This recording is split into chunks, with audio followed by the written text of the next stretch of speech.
അല്ല, പാർട്ടി സംഘടനാ രംഗത്ത് പൂർണ്ണമായിട്ട് നിൽക്കുന്ന ഒരവസ്ഥയിൽ നിന്ന് അതിന് കുറേ കൂടി വ്യത്യാസം വരും.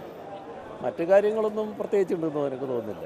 കേരളത്തിൽ വലിയ മുന്നേറ്റമാണ് ഇടതുപക്ഷം ഉണ്ടാക്കാൻ പോകുന്നത്. ഇടതുപക്ഷ ജനാധിപത്യ മുന്നണി കേരളത്തിലെ മഹാഭൂരിപക്ഷം ജനങ്ങളുടെ പിന്തുണ ആർജിച്ചു കഴിഞ്ഞൊരു മുന്നണിയായി മാറിയിട്ടുണ്ട്. മാത്രമല്ല, നിലവിലുള്ള ഭരണത്തെക്കുറിച്ച് കടുത്ത അസംതൃപ്തി വ്യാപകമായി വന്നു കഴിഞ്ഞിട്ടുണ്ട്. ഭരണം വിട്ടൊഴിയാൻ പോകുന്ന ഘട്ടത്തിൽ സ്വീകരിക്കുന്ന നടപടികളെക്കുറിച്ച് ചീഫ് സെക്രട്ടറിക്ക് പോലും വിമർശനാത്മകമായി സംസാരിക്കേണ്ടി വന്ന ഒരു അതിശയകരമായ കാഴ്ചയും നമ്മൾ കണ്ടതാണ്.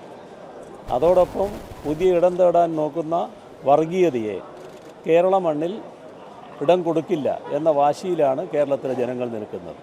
അപ്പോൾ ഈ കാര്യങ്ങളെല്ലാം നേരിടാൻ ഇടതുപക്ഷ ജനാധിപത്യ മുന്നണിക്ക് മാത്രമേ സാധിക്കൂ എന്ന തിരിച്ചറിവ് ജനങ്ങൾക്ക് നല്ലതുപോലെയുണ്ട്. മാനിഫെസ്റ്റോ 5-ാം തീയതി LDF പ്രഖ്യാപിക്കുന്നു.